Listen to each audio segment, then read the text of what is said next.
오늘은 4월 3일 민수기 9장 1절부터 14절까지입니다. 4절과 5절 먼저 읽을게요. 모세가 이스라엘 자손에게 명령하여 유월절을 지키라 하매 그들이 첫째 달 14째 날 해질녘에 시내 광야에서 유월절을 지켰으되 이스라엘 자손이 여호와께서 모세에게 명령하신 것을 다 따라 행하였더라. 하나님께서 모세를 통하여 명령하십니다. 이스라엘 백성들에게 유월절을 지키라고 그랬어요. 유월절이 뭡니까? 하나님께서 10번째 재앙, 어린 양의 피를 문설주에 발라라. 그러면 장자의 죽음이 넘어갈 것이다. 그것을 기념하는 절기가 유월절이에요. 즉 하나님의 구원하신 것에 대한 감사함, 그것을 드리는 것이죠. 그것을 유월절이라는 절기를 지키라고 명령을 내리신 거예요. 자, 우리가 교회에서도 절기가 있죠. 그리고 뭐든지 하나님께서 명령하신 절기가 있어요. 그런데 그 절기를 지켰느냐 안 지켰느냐만 따질 게 아니라는 거예요. 지켜라 했어요. 하나님께서. 지켰습니다. 이렇게 말할 수 있겠죠. 근데 우리 하나님은 지켰냐 안 지켰냐를 보는 게 아니라 지킬 때의 그 신앙의 과정까지도 다 보신다. 단순하게 지켰다 이게 아니라 그 지킬 때의 어떠한 마음가짐으로 그 하나님의 은혜를 내 마음에 새기느냐 새기지 않느냐, 중심으로 감사하며 그 절기를 지키느냐 그렇지 않느냐를 보신다는 거예요. 단순하게 유월절 지키니까 야 유월절이니까 쓴나물 먹어야 돼, 쓴나물 먹자 이렇게 하는 것이 아니라 그 유월절의 의미를 새기고 마음에 새기고 감사가 넘치고 나도 모르게 감격하여 눈물이 나며 그렇게 진심으로 드리는 그 유월절을 원하신다는 거예요. 하나님의 명령은 신앙의 과정이 중요한 겁니다. 여러분들이 주일날 예배 드리라 해서 주일날 예배 온 게 중요한 게 아니에요. 주일날 예배 올 때 어떠한 마음으로 왔느냐가 중요한 거예요. 정말로 싸우고 가기 싫은 거 억지로 괴로운 마음으로 억지로 왔느냐? 아니면 오늘 하나님께 예배하는 날이구나. 오늘은 어떤 말씀을 들려주실까? 어떤 은혜를 주실까? 이런 감격과 감사와 기대감으로 주 앞에 나와서 정말로 예배했느냐?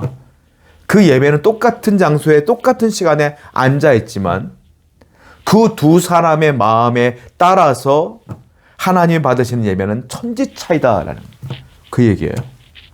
단순히 유월절을 지키는 것이 아니라 정말로 마음에 새기며 중심으로 해라. 우리의 신앙의 행위 모든 것들은 중심으로 하셔야 돼요. 항상 기억하시기 바랍니다. 6절입니다. 그때 사람의 시체로 말미암아 부정하게 되어서 유월절을 지킬 수 없는 사람들이 있었는데 그들이 그날에 모세와 아론 앞에 이르러 그에게 이르되 우리가 사람의 시체로 말미암아 부정하게 되었거니와 우리를 금지하여 이스라엘 자손과 함께 정한 기일에 여호와께 헌물을 드리지 못하게 하심은 어찌함이니까. 하나님께서 이 유월절을 지키며 절기를 지킬 때는 부정해서는 안 된다고 명령했어요. 그러니까 정결 예식을 치르고 정결한 자들만이 유월절에 참여할 수가 있었는데 그 당시 부정한 사람들이 있었단 말이에요. 시체를 만진 사람들. 율법에는 시체를 만진 것은 부정하다고 그렇게 표현해요. 뭐 어쩔 수 없는 경우도 있잖아요. 가족이 누가 돌아가셔갖고 장례를 치러야 될 거 아닙니까? 그 장례를 치른 분들도 부정해진 거예요. 그 사람들은 유월절에 참여할 수가 없어요.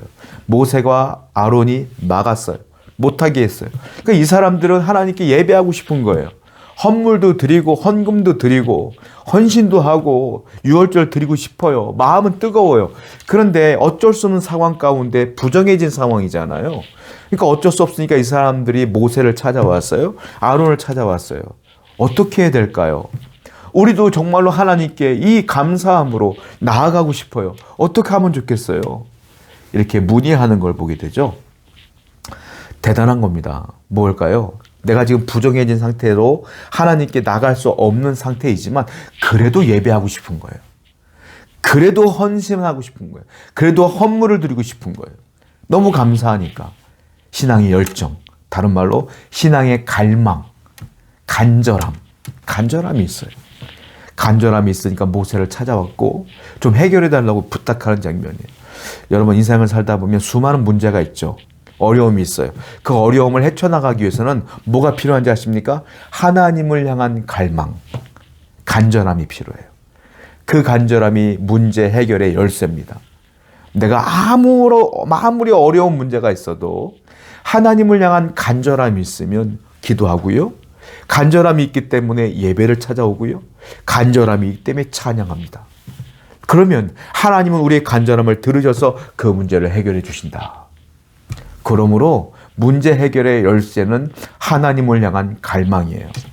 오늘도 이와 같이 여기 있는 백성들처럼 어떤 상황에도 하나님을 찬양하고 갈망하는 여러분 되기를 축원드립니다. 8절이에요. 모세가 그들에게 이르되 기다리라. 여호와께서 너희에게 대하여 어떻게 명령하시는지 내가 들으리라. 모세가요, 그 말을 듣자마자 바로 모세가 리더이기 때문에 바로 대답을 해줄 수가 있겠죠. 자기 생각으로. 근데 모세는 자기 생각으로 얘기하지 않아요. 왜? 유월절을 지키라고 명령하신 분은 하나님이시기 때문에 하나님은 이 상황을 어떻게 해결하실지 내가 물어볼게, 여쭈어 볼게. 조금만 기다려봐. 내가 기도하면서 여쭈어 보게. 모세가 참 대단한 분이에요. 모세는요, 어떠한 문제를 만나든지 간에 뭐합니까? 하나님께 여쭙습니다. 기도합니다.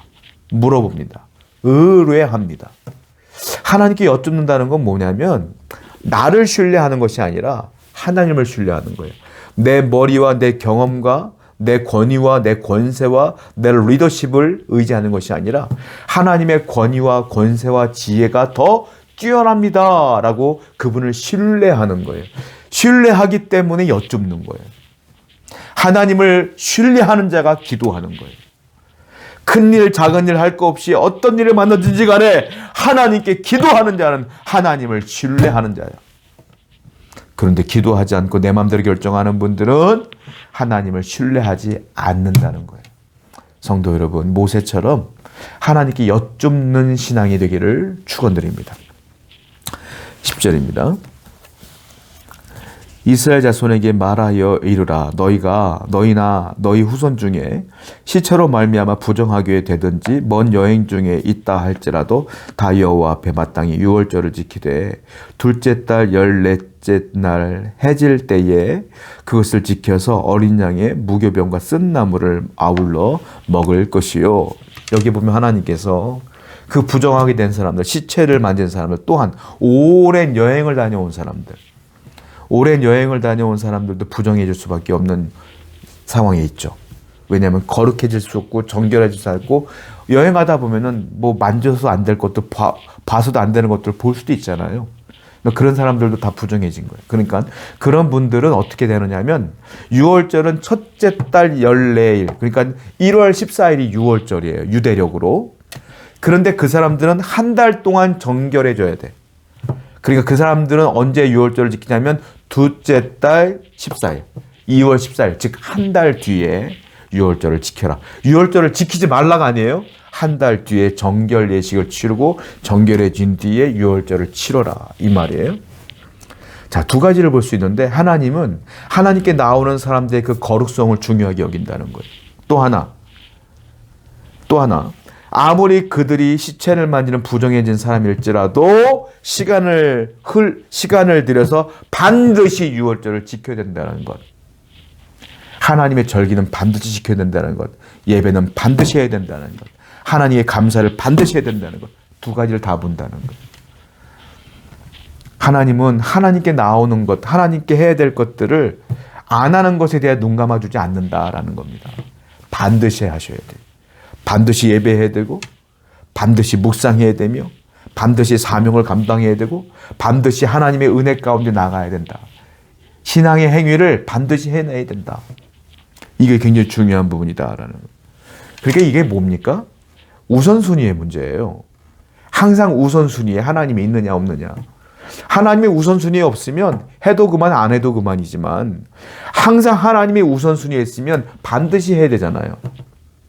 예배가 여러분들의 우선순위에 있으면 어떤 상황에도 우리는 예배를 드려요. 주일날 어딜 가질 않아. 아니 어딜 가더라도 그 간 곳에서도 예배를 드려. 그게 하나님의 우선순위에 둔 거예요. 그런데 하나님을 우선순위에 두지 않으면 어떤 스케줄이 생기면 잘 됐다. 오늘은 예배 쉬어야지. 예배 안 드려요. 어떻게든 하나님 일을 안 하려고 그래요. 이게 차이라는 거예요. 하나님은 뭐라 그래요? 한 달 동안 정결 예식을 치르더라도 한 달 뒤에라도 반드시 지켜. 이게 하나님의 뜻이에요. 오늘도 항상 하나님을 우선순위에 두고 살아가는 여러분 되기를 축원드립니다. 13절입니다. 그러나 사람이 정결하기도 하고 여행 중에도 잊지 아니하면서 유월절을 지키지 아니하는 자는 그 백성 중에서 끊어지리라.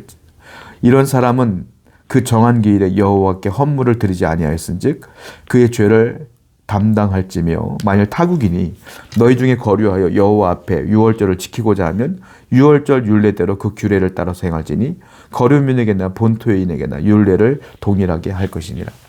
근데 어떤 사람들이 아까 말씀드린 것처럼 하나님을 우선순위에 두지 않았어요. 그래서 여행 중에 있거나 여기서 있잖아요. 여행 중에 있거나 뭐 이러면 하나님께서 볼 때 상관이 없어요. 한 달 뒤에 드려야 되니까. 근데 여행에 있지도 않고 부정해지지도 않았어. 그런데 유월절을 지키지 않는다? 헌물을 드리지 않는다? 그럼 어떻게 하라고 했어요?